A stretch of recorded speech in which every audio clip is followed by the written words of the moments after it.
사실 제가 우리 신평 교수님 이렇게 북콘서트죠 출판 기념에 초청을 받아가지고 내려오라. 다시 하겠습니다. 네, 제가 우리 신평 교수님 이렇게 출판 기념에 초청을 받아가지고 가야 되나 말아야 되나 좀 고민했었습니다. 근데 제가 경북대학을 나왔는데요. 신평 교수님께서 경북대학교 또 법학전문대학원에서 또 교수로서 학생들 가르치고 있기 때문에 제가 기꺼이 와야 되겠다 생각하고 왔습니다. 책 출판을 축하드리고요. 저는 사실은 이런 출판 기념회 초청받은 게 처음입니다.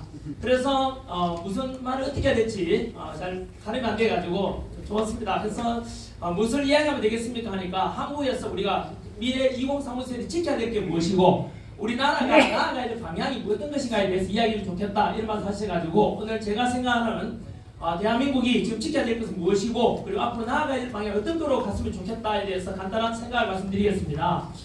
다들 아시다시피 우리나라는 1910년부터 35년 동안 일본에 일제 식민지배를 받았지 않습니까? 그리고 광복되자마자 5년 만에 6.25 전쟁을 겪었습니다. 300만 이상이 죽었습니다. 35년간의 식민지배와 그리고 연이어서 5년 만에 또 6.25라는 동족 상대의 비극을 겪어서 사실은 우리 대한민국 완전히 패망하고 완전히 폭망한 상태였습니다. 실제로 그 당시에 우리나라 국민소득 1인당 GDP가 35불이었습니다. 35불이면 저 아프리카 가나와 비슷한 수준으로 가장 가난했던 나라였습니다.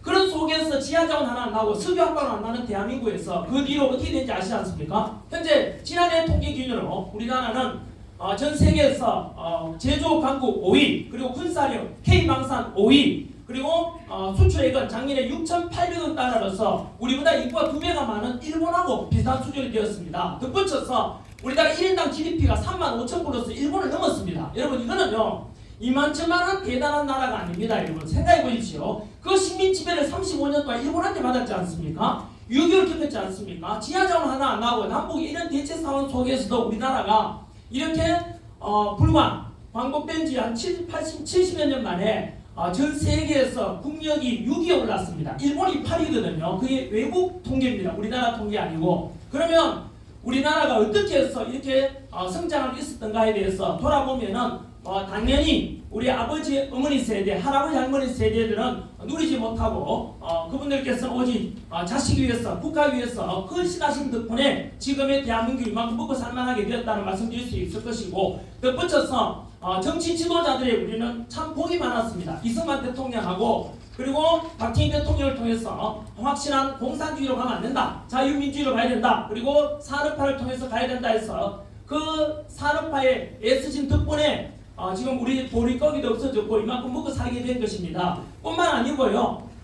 우리나라는 영국 200년 만에 이룬 민주주의를 우리나라는 40년 만에 이뤄냈습니다. 그래서 그 희생 속에는 많은 또 민주화를 위한 분들도 있었고 그 지도자로서 또 DJ와 YS께서 일평생 동안 민주화를 위해서 애쓰신 것도 우리가 감사해야 될 것입니다. 중간에 물론 5.18이라는 광주 시민들의 희생도 있었고 당시 공수부대가 뭘 잘못이 있습니까? 위에 명령을 받고 가질 뿐인데 그 당시에 다친 국민들에 대해서도 마찬가지로 희생이 있었다는 것도 우리가 같이 생각해야 될 겁니다.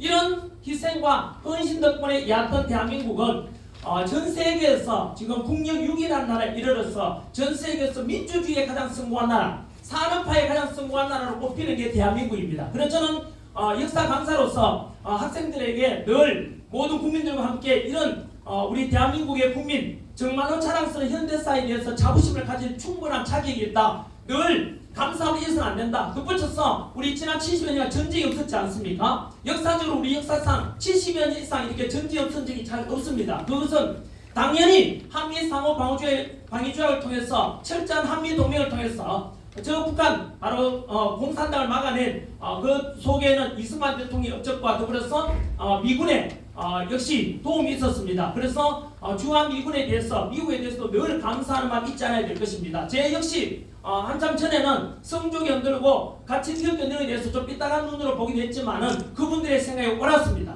그분들은 확고한 신념을 가졌던 것이죠. 애국심 아니겠습니까? 그래서 그런 마음도 늘 가진다고 생각하고요. 덧붙여서 이승만 대통령에 대해서 한번 좀 묻고 싶습니다. 이승만 대통령에 대해서 부분에 대해서는 어떻게 생각하십니까? 물으면 제가 보통 3단계로 나눕니다.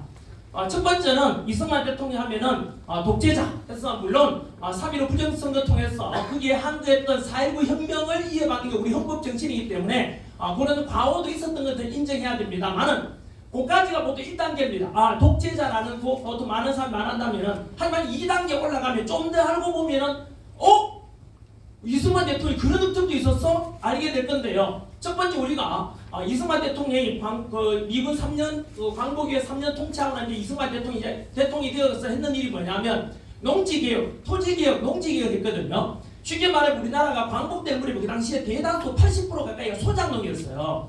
소작농인데 그러면은 이승만 대통령 생각은 뭐냐면 공산당 막아내려면 가난하면 공산화 되지 않겠냐. 땅을 나눠줘야 된다. 그래서 자기 것이라는 생각이 있어야 부자가 될 수 있어야 된다. 희망이 있어야 공산당 막아낼 수 있지 않겠냐 해서 땅을 나눠줬어요. 그게 얼마나 여러분 혁신적인 거 아십니까?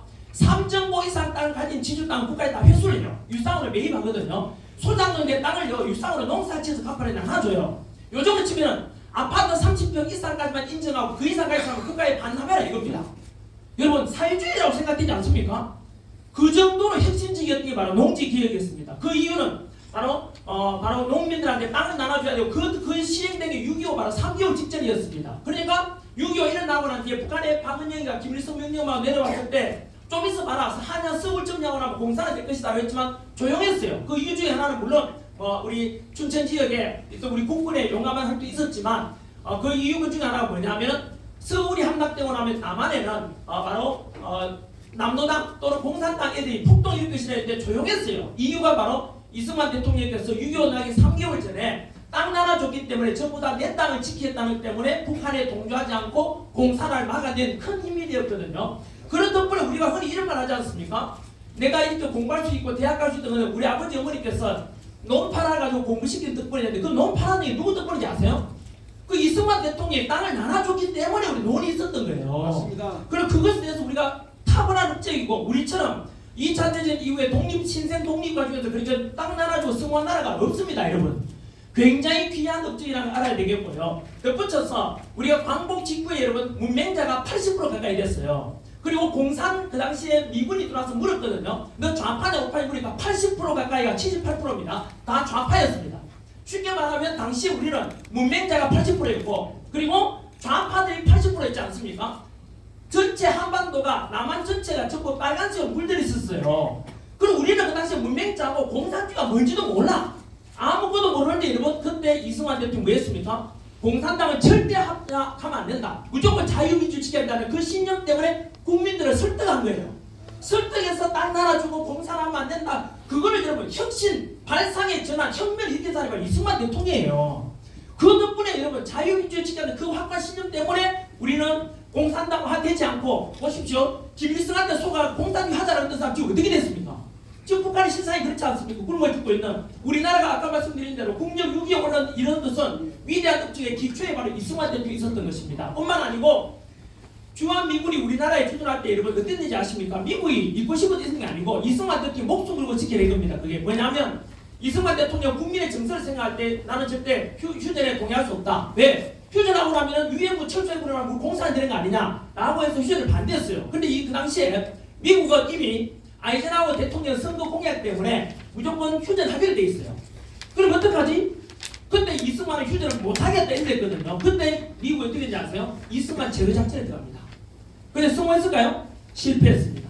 그래서 결국은 이승만 추기 실패하면서 미국이 결국 이승만한테 소원을 말해봐. 이래서 이승만 대통령이 그때 이제 말한 게 뭔지 아십니까? 두 가지입니다. 우리 6.25 때문에 폐허됐는데 미국이 경제 원조 쪽에 달라.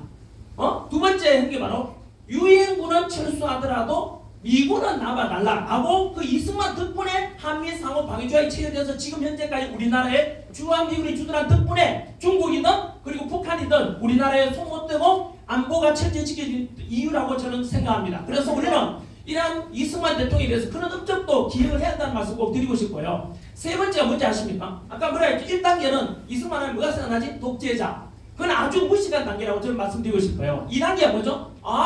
토지 농지개혁이나 그리고 한미 상임방위를 통해서 우리가 전쟁 없는 나라 만든 게 이승만 덕분이에요. 이게 끄지 않다면 근데 3단계 오게 되면은 여러분들은 어떤 생각 드는지 아십니까? 3단계 제가 말씀드릴게요. 이승만은 탁월한 성견지명이 있는 지도자입니다. 뭐냐면 네 가지 어떻게 보면 예언을 합니다. 첫 번째, 이승만 대통령이 당시에 대한제국대죠. 대한제국이 이제 전제군주제 가려니까 그러면 안 된다. 민주주의를 가야 된다. 이래서 선교사로부터 이미 서양식 민주주의에 대한 정치 의식을 이제 받았어요. 그래서 결국은 정치범으로 왜 대한제국에 반대한다고 전제군주에 반대한다고 해서 결국은 정치범으로 종신형 선고받고 감옥에 가요. 한성 감옥소에서 감옥에 갔는데 거기서 5년간 감옥살이를 해요. 그때 바로 복음을 받아들이고 뭐냐 그때 쓴 책이 독립정신이라는 책을 내요. 그 독립정신에서 뭘 부르신지 아십니까? 우리 향후 대한민국은 어디로 가야 된다? 자유민주주의를 가야 된다. 그때부터 이미 부르셨습니다. 그때 20대 청년의 나이대입니다.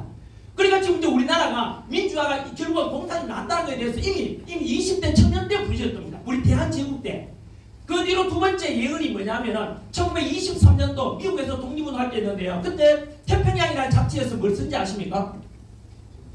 공산당의 공산당의 종말이라고 보시면 됩니다. 뭐냐면은 여러분 우리나라의 조선공산당이 생긴 게 1925년 일제강점기예요. 쉽게 말하면 러시아의 레닌이 볼셰비키 혁명을 통해서 공산화된 게 1917년이었고 그리고 우리나라 안에 조선공산당 생긴 게 25년이었고 8년 뒤에 생겼어요. 그런데 놀랍게도 이승만 미국에서 1923년도에 뭘 예언한지 아세요? 공산당은 결국은 멸망할 것이라고 예언을 해요.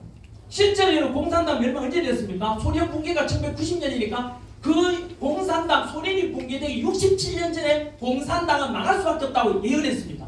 그 이유 중에 하나가 첫 번째, 공산당은 믿는 게 없지 않냐? 그럼 결국 누가 일하겠냐? 결국 다 가난해질 것이니까 결국 멸망할 것이다. 두 번째, 기업가를 부정하지 않냐?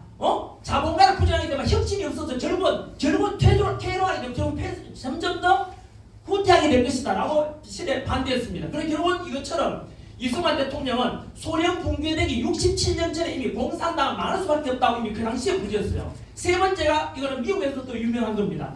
41년 12월 달에 태평양 전쟁이 터지거든요. 그 6개월 전에 이승만은 바로 일본의 내막이라는 책을 씁니다.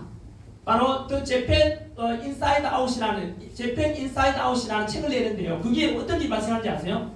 태평양 전쟁이 터지기 전 일본이 미국 하와이 진주만 섞여서 태평양 전쟁이 터지기 6개월 전에 이미 태평양 전쟁을 예언합니다. 일본의 본질을 볼 때 반드시 전쟁이 일어날 것이다. 미국을 쳐들어올 것이다 했거든요. 그 당시 아무도 안 믿었어요. 근데 6개월 뒤에 태평양이 터지고 난 뒤에 미국 사람들이 감동합니다.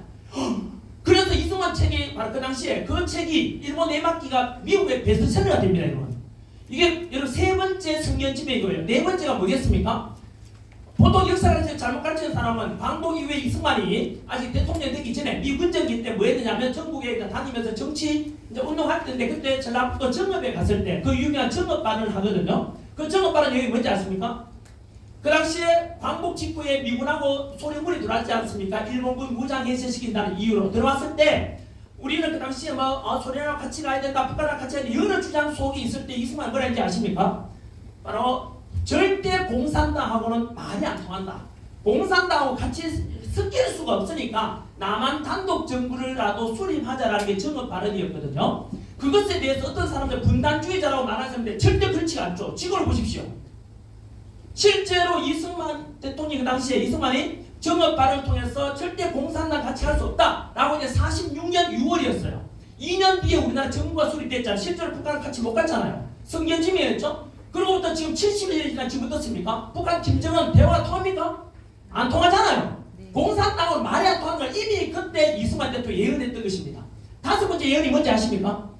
미군이 우리나라를 지켜주겠다. 우리나라는 영원히 안정되게 갈 것이라고 했습니다. 왜? 미국은 중국, 러시아와 북한하고 달리 우리나라를 침략하지는 않는 나라네. 그러니까 이런 든든한 가장 힘센 나라를 우리나라 주둔시키면은 미국은 우리나라 영토나 경제적인 어떤 영토 침략에 대한 야욕은 없는 나라니까 미국이라는 가장 민주주의 이런 나라 군대를 우리나라 강한 나라 주둔시키면 우리나라는 강대국 위주로 다 있지 않습니까? 러시아, 일본, 중국 속에서 한반도는 영구적인 안정이 될 것이다. 안보가 지켜진다. 라고 예언했어요. 금방 여러분 말씀드린 대로 대단하지 않습니까? 이승만은 20대 청년의 나이 때 민주주의를 간다고 부르짖었습니다. 독립정신이라는 책에서. 두 번째, 공산당이 멸망하기 67년 전에 이미 공산당은 망할 수밖에 없다고 미국에서 주장했었고 태평양 전쟁이 터지기 6개월 전에 태평양 전쟁을 예언했습니다. 그리고 아까 말씀드린 대로 바로 정업 발언을 통해서 공산당하고 절대 같이 못 간다는 걸 이야기했습니다. 그리고 다섯 번째가 주한미군이 주둔하면 우리나라는 평화가 이루어질 것이다라고 예언을 했어요. 여러분 지금 다섯 가지 예언이 다 맞아진 게 바로 이승만의 성견지명입니다. 이런 것을 볼 때 이승만은 아까 말씀드린 잘 모를 때는 독재자, 좀 알고 나면 와 이런 흔적이 있어서 하지만 알고 나면은 더 많이 공부해보면 위대한 지도자였구나 해서 알게 되는 거예요. 여러분 지금 우리나라 자유민주주의가 지켜낸 토대를 누가 만들었대요? 이승만 덕분에요.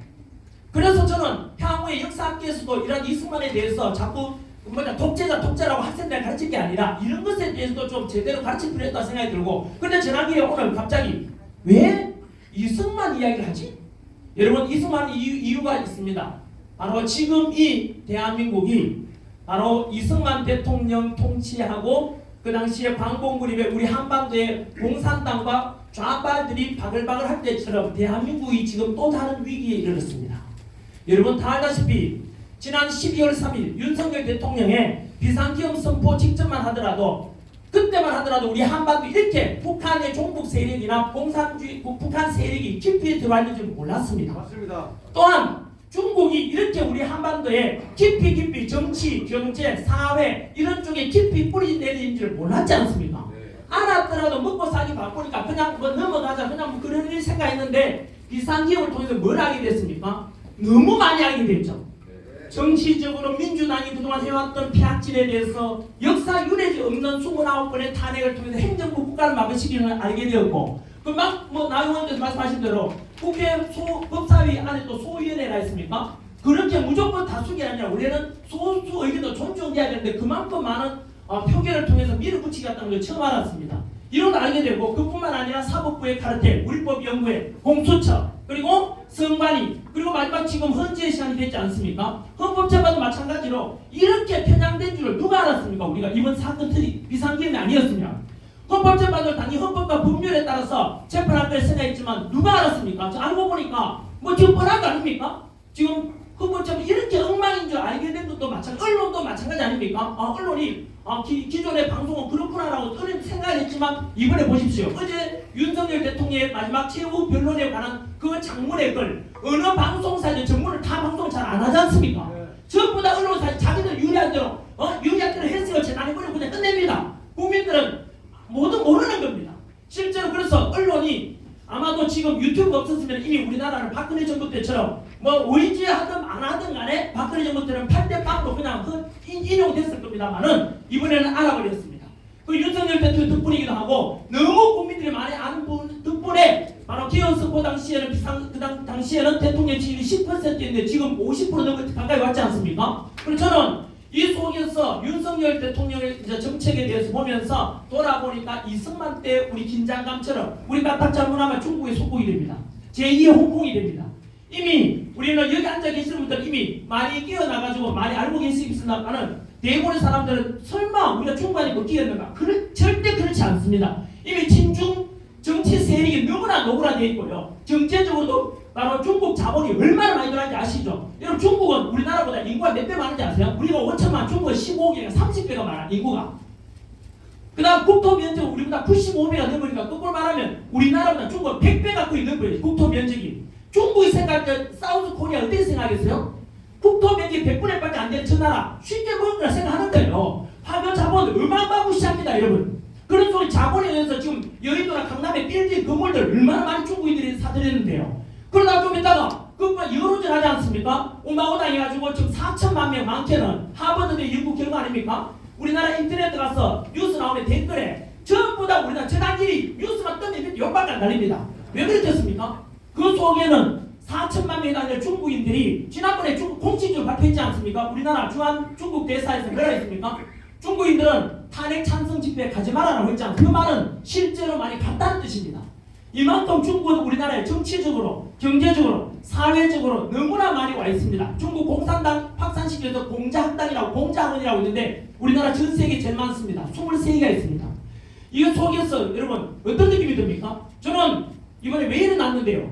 우리가 왜 이렇게 해서 윤석열 탄핵 반대 집회 나오게 되고 국민들이 왜 동참하는데요. 이거는 좌파 우파의 문제가 아닙니다. 그리고 진보 보수의 문제가 아닙니다. 이거는 대한민국 살리느냐 죽이느냐의 문제입니다. 그래서 저는 이런 속에서 전 국민들이 이 진실을 좀 더 알고 탄핵 반대하는 쪽이 저 사람들이 단순한 윤석열 대통령 복귀만 원하는 게 아니라 대한민국 체제를 지키고자 하는 문화에 대해서 좀 더 같이 인식하고 저는 이번 교회에서 주도해서 지금 탄핵 반대 집회인데요. 정부에 선임들도 나와야 되고 그리고 신부님들도 나와가지고 대한민국 체제를 반드시 지키려고 생각합니다. 그래서 이승만이 그랬던 것처럼 우리 공산화 되면 안 됩니다. 사회주의 체제가 되면 안 됩니다. 이미 민주당은 입법부가 장악했는데 불구하고 사법부, 경찰 자기 마음대로 하잖아요. 국민들은 좀 있으면 이틀만 당하고 자유가 다 사라집니다. 전환길이 이렇게 마음껏 강이라고 나면 그 다음에 어느 순간 잡혀가 없어질지도 모릅니다. 그게 대한민국 현실이고 그게 누구 덕분에 살아났습니까? 윤석열 대통령 덕분에 우리가 알게 되었고요. 저는 2부만 더 하겠습니다. 그럼 전환길이 앞으로 신비교육 장관 부탁했지 않습니까? 대한민국 지켜야 될 게 뭔데? 앞으로 나아가게 만들 저는 간단합니다. 정치, 전환기로 그만 보수냐 진보자에 여러분이 평가해 보십시오. 제가 생각하는 정치는 2030 세대들에게 이런 정치를 이루어가자, 만들어가자 생각 말하고 싶은 게 첫째, 공산주의가 아니라 자유민주주의 체제를 지켜야 됩니다. 두 번째는 경제적으로 사회주의가 아니라 바로 자유시장 경제로 가야 됩니다. 그리고 기업가가 존중받고 근로자도 서로 존중하는 민노총처럼 갈등과 대립이 아니라 그 기업가와 그 근로자 상호 존중해주는 이런 기업의 자유도 존중해주고 그리고 상속세 많이 붙이면 안 되지 않습니까? 상속세 가난한 사람들은 보통 상속세 부자들 많이 뺐자 하는데 여러분 지금 상속세 50% 내는 A 기업이 사장 있다 칩시다. 중국한테 정년세 25% 딱 내고 중국한테 팔아버리게 25% 남습니다. 여러분 상상해 보십시오. 내 자식한테 물려주면은 그 기업 물려주면 50% 상속세 내야 돼요. 근데 중국인한테 팔아버리면 25%만 내면 돼요. 그럼 뭐가 많이 남습니까? 중국한테 팔아버리면 훨씬 더 유리하지 않습니까? 결국은 저 삼성 보십시오. 이 그림 회장 돌아가시면 아직도 상속세를 못 내고 있잖아요. 기업을 갖다 팔아야 된다고요. 누구한테요? 중국인한테 팔아야 될 수 있지 않습니까? 이런 것에 대해서는 어쨌든 자유시장 경제를 고수해야 되고요. 그 다음에 세 번째 사회적으로는 무조건 나눠주자 퍼주자 이게 아니라 바로 그렇게 되면 일 안 합니다. 25만 다 나눠주면 누가 일하겠어요? 자꾸 얻어먹고 살려고 하지? 저는 절대 동의할 수 없습니다. 누구든 열심히 일해서 돈 벌어야 된다. 이런 마인드가 필요해서 저는 무조건 복지가 아니라 선별적 복지로 약자를 존중해주는 일이 필요하고요. 그 외에도 그냥 개인의 사상, 그러니까 개인의 사상의 자유, 종교의 자유, 그리고 가정의 가치가 존중되고 개인의 자유함이 있는 이런 저는 대한민국이 만들어야 된다고 생각하고 있습니다. 그래서 아무튼 이런 대한민국을 그러면 선생님이 시절에 전환기가 이야기하는 그 체제가 뭐지? 여러분 제가 금방 이야기했던 체제 괜찮지 않습니까? 이게 바로 윤석열 정부의 방향입니다. 여러분 이게 바로 중도 보수라는 겁니다. 이재명 대표가 그치면 뭐라 그랬죠? 앞으로 민주당이 중도 보수래요. 그럼 뭐야 이거? 여러분 그리고 전환기를 그거 하는 이유가 뭔지 아십니까? 자기들이 민주당은 자꾸 꼭 쪼그라들어서 설 자리가 없어졌죠. 지금 왜? 이렇게 국민들 50%가 윤석열 대통령을 지지하고 다시 복귀시키려 하는데 그 50% 극우로 온다는 게 말이 됩니까? 앞으로 그런 사람 극우로 오는 그 언론사와 기자가 있다면 그 기자와 언론사는 좌파입니다. 완전 극좌파입니다. 그렇게 보시면 100% 확실하고요. 그 다음에 민주당이 이재명 대표가 중도 보수 간다는 중도 보수가 윤석열 정부입니다. 여러분 그런 차원에서 저는 현재 바로 우리 헌법재판소에서 심판받고 있는 윤석열 대통령 반드시 탄핵 기각이 되거나 아니면은 그 기각도 하기 전에 하는 걸 법적으로 뭐라 합니까? 각하라죠. 각하가 제일 적당합니다. 저는 잠시 후에 국회에서 지금 기자회견이 있고요. 할 건데 제가 그런 걸 이야기할 겁니다. 바로 뭐냐면 헌법재판관들도 살고 국민들도 살 수 있는 방법이 뭐냐 하나가 있습니다.